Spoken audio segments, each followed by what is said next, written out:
Bom dia! Boa tarde! Boa noite! Não sabemos que horas vocês estão assistindo, então sejam bem-vindos ao podcast Quem somos nós para julgar?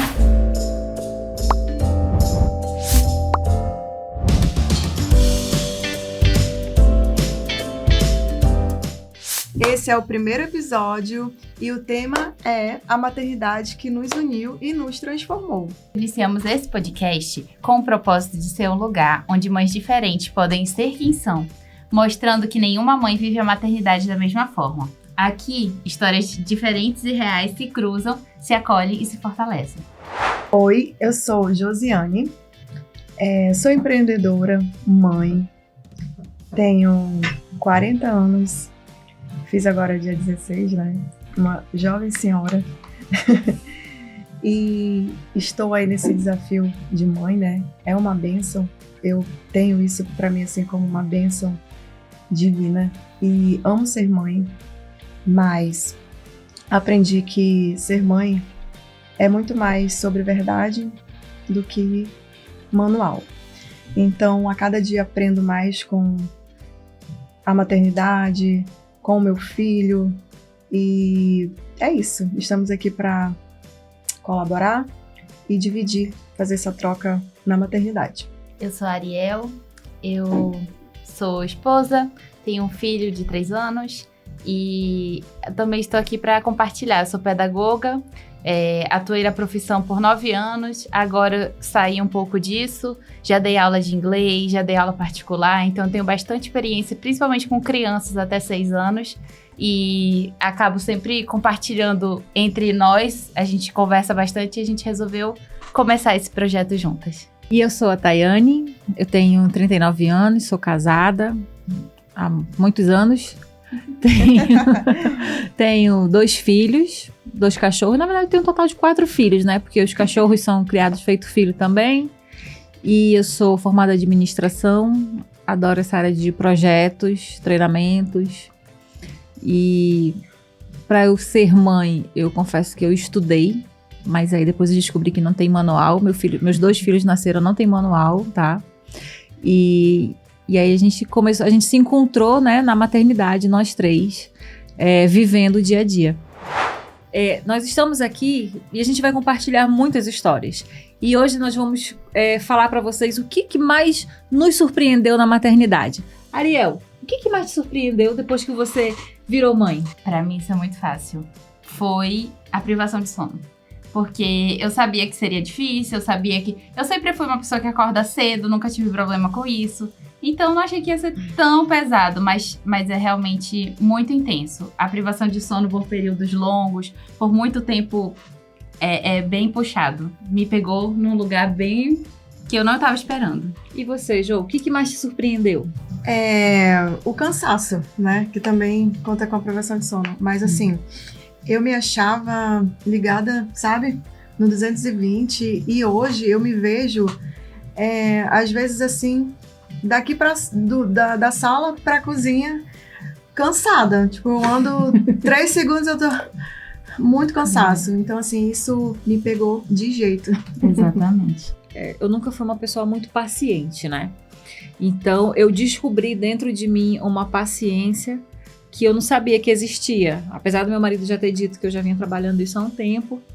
E eu precisei ter isso, eu precisei aflorar em mim a paciência, e ela veio de uma maneira assim que me surpreendeu muito. A maternidade me mostrou que eu não sou tão paciente quanto eu imaginava.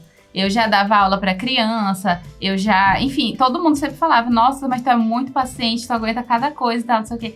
Mas eu percebi com a maternidade que eu não sou tão paciente quanto eu achava que fosse. Realmente a privação de sono e todas as questões da maternidade deixam a gente num estado tão cansada que a paciência vai com Deus.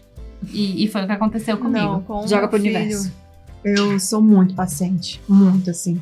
Tem gente que fica até falando, você é muito permissivo, você diz sim pra tudo. Não, é porque eu gosto de ouvir, sabe?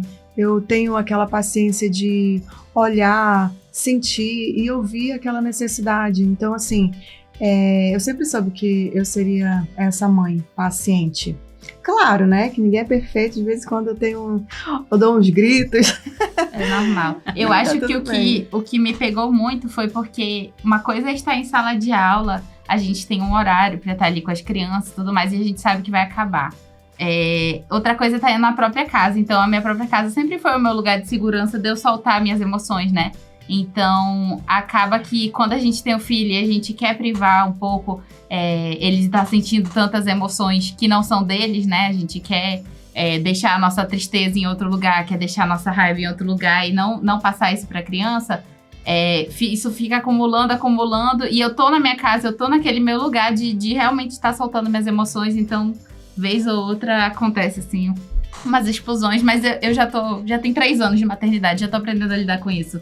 Mas no início foi algo muito surpreendente mesmo pra mim. Foi ao contrário do que eu imaginei. Sim. Não, eu sempre fui muito explosiva. Eu sempre fui muito de...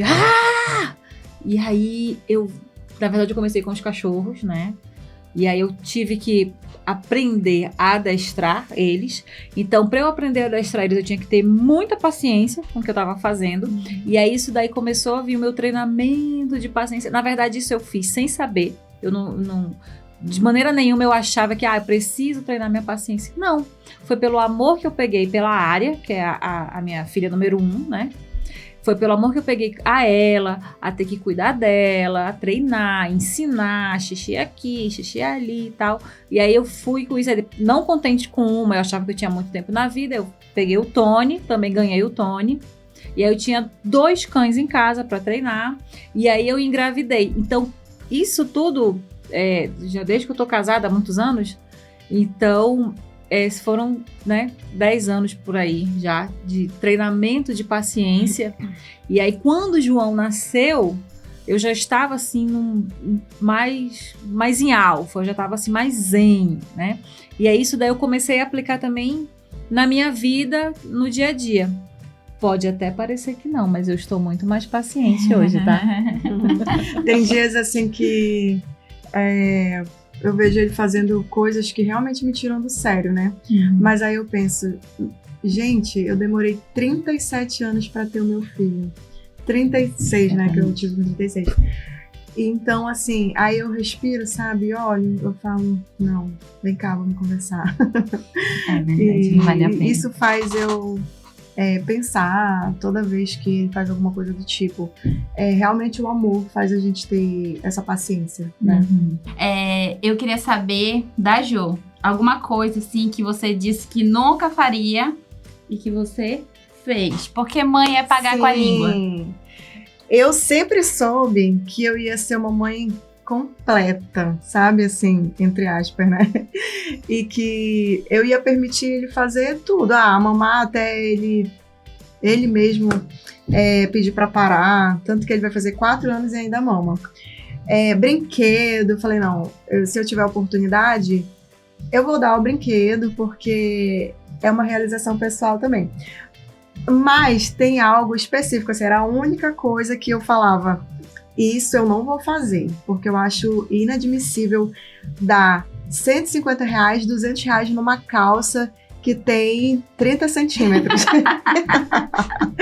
E como eu trabalhei numa loja infantil, e assim, o valor era esse valor mesmo, assim, tipo, muito caro.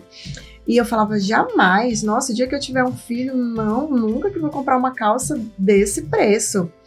E paguei com a língua, porque eu vejo a qualidade do tecido. Hoje em dia, desde quando ele nasceu, na verdade, eu sempre... não, meu filho não vai usar essa roupa aqui que tá roçando. Não vai. E antes dele nascer, eu já andava naquelas lojas de R$10. Pra cada peça, conjunto R$10, eu falava, ele vai usar isso aqui. Tá lindo, tá maravilhoso. Não, isso aí eu não consegui. Eu falei, não, vou... isso aí realmente eu errei, assim, né? De ter falado e depois fiz ao contrário. Me identifiquei super, porque é isso mesmo. Eu acho, quando o meu filho nasceu, eu falava assim, mãe, eu não vou comprar roupa RN. Aí a mamãe, vai sim, não sei o que, me deram roupa RN. Aí, quando a gente comprou também roupinhas, a gente comprou um monte desses bem baratinho, body e tal, não sei o que. Só que, gente, o tecido é outra coisa. E o bebezinho tem a pele tão fininha que quando a gente vê, quando tá na nossa mão, a gente não tem coragem. Então, esses bodyzinho baratinho que eu comprei, eu quase não usava. Eu acabava usando os que eu tinha ganhado, que eram mais caros, que eram mais confortáveis. Eu sentia o tecido com a minha pele. Aí a gente começa a aprender um monte de coisa. O sabonete tem que ser específico, porque a pele absorve muita coisa. O hidratante, não sei o quê. Aí eu vou tacar uma roupa que vai coçar a criança. Sendo que a gente já tem toda uma preparação de várias coisas que a gente compra pra ele ficar confortável. E a gente cai nessa. Aí na hora que vai começar a andar, a gente começa a pesquisar tênis, pesquisa não sei o que é melhor. Aí comprei Crocs. Jamais que eu ia pensar. Eu nunca tive uma Crocs. Nunca tive uma Crocs. Mas comprei Crocs pro meu filho. Tênis também a gente achava que ia comprar daqueles baratinhos em qualquer lugar. Tem aqueles falsificados mesmo e tal. Não, mano, a gente compra o tênis que vai ser confortável, o tênis que tem estudos. Então a gente fica doidinha, né, com essas coisas, verdade. E sabe uma coisa que eu também, com essa visão assim para as mães, para os bebês, eu tenho um monte de roupa lá em casa que eu ganhei e que eu vi assim que a pele ia coçar. Eu não tive coragem de doar, porque eu pensei, se vai doer no meu filho, vai doer em outros bebês. Então ele tá lá em casa guardado, um monte de roupa do tipo. Não tenho coragem de doar para outra criança, porque eu sei também que vai ser da mesma forma, né? E bebê não sabe falar. Enfim. A gente não entende o choro também, né? Aí tá guardado lá em casa. Não sei nem o que eu vou fazer com as roupas. E a Tatá, que teve 2 oportunidades de estar fazendo isso, de falando que nunca faria e aí depois fazendo. Então vamos lá. Brinquedos. Paguei muito com a língua. Falei, não vou comprar brinquedo, não vai ter esse monte de brinquedo. Não quero a minha casa bagunçada. A minha casa não é uma brinquedoteca. Isso aqui não é um lugar de bagunça. E hoje eu tenho um monte de brinquedo na sala, um monte de brinquedo no quarto. E essa questão também de coisa. Não vou comprar brinquedo caro. Criança não sabe brincar. Vai quebrar, vai tacar no chão, vai não sei o quê. Sabe o martelo do Thor da confusão? Até hoje eu fico pensando, mas era sério mesmo que eu comprei esse martelo? Porque é assim, só falta mesmo descer o Odin Loki, o preço que eu paguei no martelo. E aí eu fico pensando, e o Bruno fala assim, não amor, mas deixa porque ele cuida e tal. Eu falo, não, tudo bem, eu sei que ele cuida, né? Mas é porque, amor, a gente pagou um valor assim exorbitante no martelo a pilha, né? E aí, vira e mexe, eu falo também que eu não vou comprar. Aí veio o José. Eu falei, não, o José não vai precisar de brinquedo, por quê?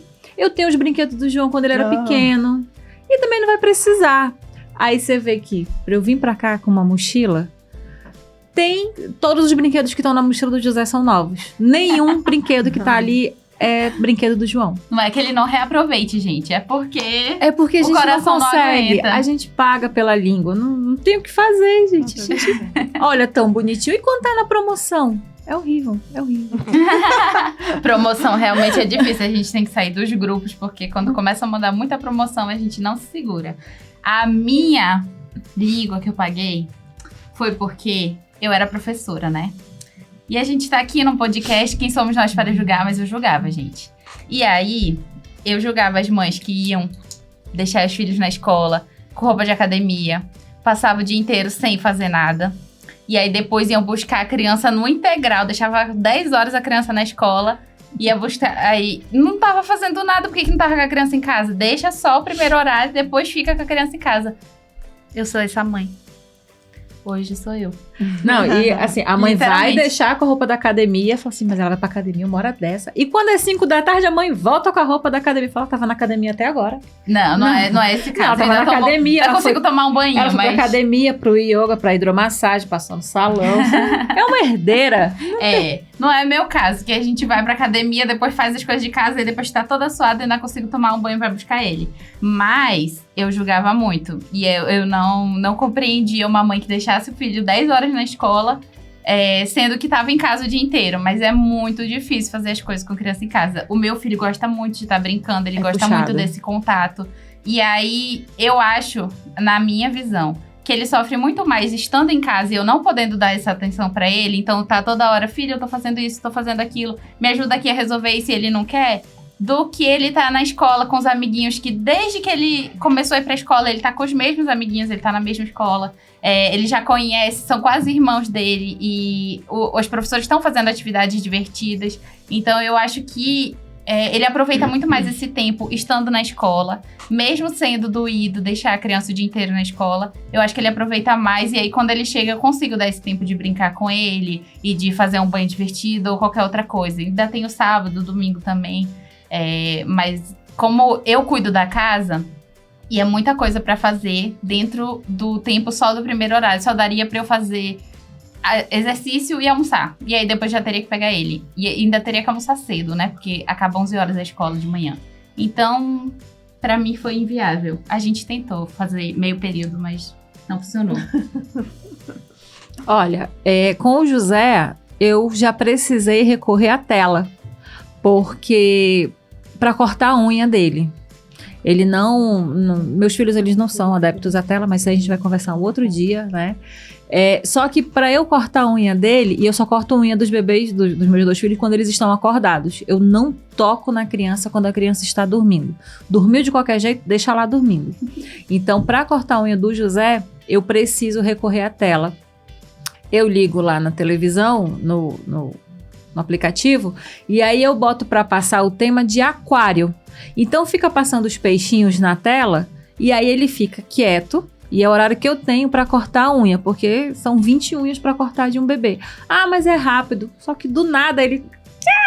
Então assim, tem que ter uma atençãozinha, então ele puxa, ele vê um peixinho colorido mais, ele dá uma sacudida, mas é bem mais fácil, e aí eu precisei recorrer à tela. E o José, ele assiste, né, um tema de um aquário lá, de um peixinho do fundo do mar, para eu cortar a unha dele. E um conselho para toda mãe no começo? Eu, por exemplo, se pudesse dar um conselho, seria: não se cobre tanto. Você não precisa dar conta de tudo. Se permita sair, deixar o filho com alguém confiável, se cuidar, porque só pelo fato de você tá cuidando do seu filho, já é assim, né? Você já tá fazendo muito mais do que amar o seu filho. Sim, com certeza. Eu acho que tire fotos. Tire muitas fotos, registre todos os momentos, porque é muito bom. Assim, quando a gente... Eu pelo menos, passei um puerpério muito difícil, e eu tirava bastante foto. Eu lotei um celular de fotos no inicinho ali. Mas, depois que passa alguns anos, a gente quer ficar olhando. E aí, várias vezes eu volto pros videozinhos, pras fotos que eu tinha tirado. Eu fico olhando, fico toda besta, como que ele era incrível. Então, eu acho que tirar bastante foto, registrar bastante e tirar foto com a criança, tira foto com o vovô, tira foto com o papai, tira foto com todo mundo que der. Porque, às vezes o vovô viaja, às vezes, enfim... É muito legal ter essas fotos de todo mundo que teve contato, todo mundo que amou seu filho logo no inicinho, e aí a gente vai postando, a gente vai renovando as fotos, vai fazendo antes e depois com a evolução da criança. Então, é muito legal. O meu conselho, ele é maravilhoso. Façam filhos! Todo dia! O meu conselho é: façam filhos! Quem tem um, tem dois. Não, quem tem um, tem nenhum. Quem tem dois, tem um. Assim, como o Ariel falou, né? Nós temos o nosso grupo e todo mundo sabe que eu sempre quis, né? Lá no grupo, todo mundo sabia que eu sempre quis ter mais de um. E aí, eu engravidei do José. Aí, nos dias que eu tava com mais perrengue de gravidez de alguma coisa, eu ia lá, chorava lá no grupo: por que aconteceu isso, não sei o que e tal. Mas façam filhos, é legal. Não, é verdade, é a frase da Tatá. A minha frase, ela assim, qualquer conselho que eu vou dar é: façam filhos. Inclusive, eu tenho uma amiga que ela tá indo pra 4ª gravidez dela. Eu sou apaixonada em assistir ela, porque eu queria, assim, ter um montão de filho também. Eu acho muito legal. Eu sou a caçula de 4. Então, assim, eu já venho de ter irmãs mais velhas, né? E aí, depois de mim, veio a minha sobrinha, que também foi criada. Então, eu sou uma caçula de 4, mas eu tenho uma caçula depois de mim, que ela acabou sendo criada também como irmã. Então, eu venho de uma família grande. A família do meu pai é uma família muito grande, a família da minha mãe é uma família muito grande. E aí a gente tem esse gosto pela quantidade, porque, olha, eu acho que Ariel vai concordar comigo, mas é mais fácil cuidar de 3 do que de 1, né? Cara, a gente teve essa experiência nas férias. Eu fui pra casa da Tatá 4 dias de uma semana, né? Foi. Então, um dia a gente foi pro shopping, não foi pra casa, mas enfim. Não, mas depois a gente foi pra tua casa. Foi pra minha casa ainda. Foi. Enfim, mas foi, assim, muito, muito, muito mais tranquilo. Foi os dias mais tranquilos das nossas férias, tanto das minhas quanto das dela. E olha que estavam 3 crianças pra 2 mães, mas foi muito de boa, porque os 2 meninos têm a mesma idade, eles ficavam brincando juntos. E aí a gente ficava de olho ali no José, uma fazia o José dormir, a outra cuidava de alguma coisa, ia arrumar alguma atividade pros outros meninos, ia fazer uma comida e tal, não sei o quê. Foi muito mais tranquilo do que ficar sozinha com uma criança, porque é muito cansativo, justamente o que eu tava falando antes, assim. Essa atenção que eles demandam de querer estar brincando o tempo todo, de querer estar toda hora fazendo alguma atividade, alguma interação. E aí fica cansativo pra gente que é adulto, ainda mais porque a gente tem que dar conta dessas outras coisas. Então, pra preparar uma atividade, a gente tem que preparar um pouquinho antes, eles não têm paciência. Tem que preparar uma comida, tem que toda hora estar fazendo lanchinhos, coisas assim. Então a gente toda hora tem que estar fazendo comida. Ainda mais pro meu, né? Pelo amor de Deus. A gente vai terminando aqui e já começa a comer de novo. Por quê? Aí fica querendo colo. É verdade. Então, essa parte eu tenho que concordar com a Tatá. Porém, acho que o motivo principal de eu não estar fazendo filhos é muito caro, gente. É muito caro mesmo. Realmente, esse negócio de escola e tal, e médico e não sei o que, mas lá Mas fica pauta pesado. pra um outro episódio. Pauta para um outro episódio. Mas façam filhos. Não, agora sim, o meu conselho, né? Qual é o conselho para toda mãe no começo? Estudem, se informem, vão atrás de notícias, conversem com o médico de vocês, o médico do pré-natal, da pediatra. Não sintam vergonha de perguntar, porque vale mais a pena você chegar no final da sua gestação firme naquilo que você quer, naquilo que você sabe, consciente dos seus direitos, sabendo tudo aquilo que pode acontecer. E depois que o teu filho nascer, conversa com a tua pediatra. Não tem aquele negócio de é melhor eu esperar até 38 graus ou é melhor eu esperar logo com 37? Cara, tu tá na dúvida? Pergunta do teu pediatra. Não fica nessa de, não, mas eu acho que... E, tipo assim, a tua vizinha pode trocar uma ideia com ela, não tem problema. Mas o teu pediatra, ele tá muito mais instruído para te ajudar do que a tua vizinha. Até porque nós somos de uma geração de sobreviventes, né? Porque fiz com meu filho, mas não morreu. Mas aí a gente tá tudo aqui assim, ó, fazendo podcast para colocar as ideias no lugar, né? Então, pergunta do pediatra, pergunta do teu obstetra, pergunta do qualquer pessoa, assim, vai atrás da informação. Nunca fique refém só do que você ouviu ou do que alguém te falou. Não, pode dar uma papinha que não tem problema. Não, dá um banho com água gelada que não vai fazer mal. Ah, não, tá grávida, pode andar lá que não... Não é isso. Escutem, absorve, joga fora, ou então joga pro universo. Não joga pro universo, não, que o universo devolve. Joga fora e aí tu se informa, tu vai perguntar. Não existe pergunta errada nessa fase, nessa vida que a gente tá. Nada é errado.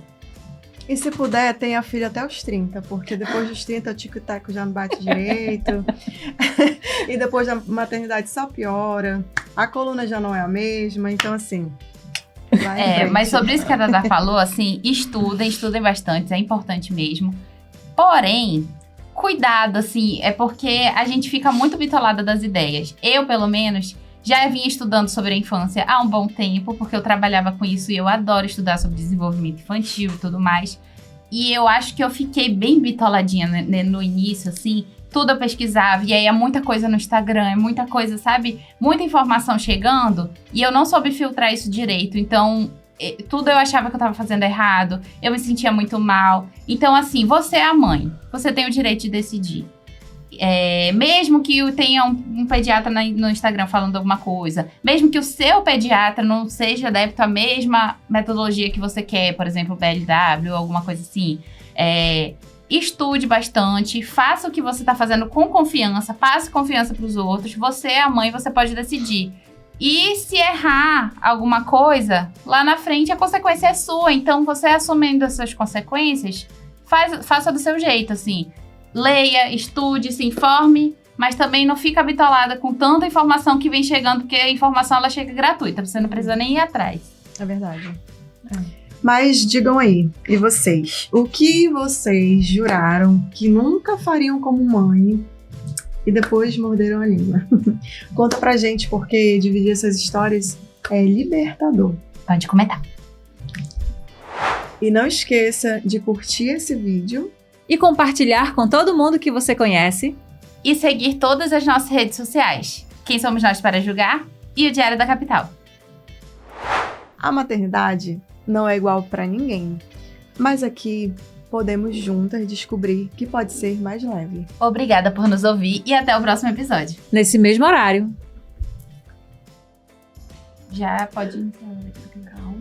Ah, vocês estão muito aceleradas. É porque eu achei que tu tava esperando a palma de novo. Não, eu tô olhando aqui. A maternidade não é igual para ninguém, mas aqui... Ai, vocês olham, tô ótimo. Não deu pra me segurar pra isso.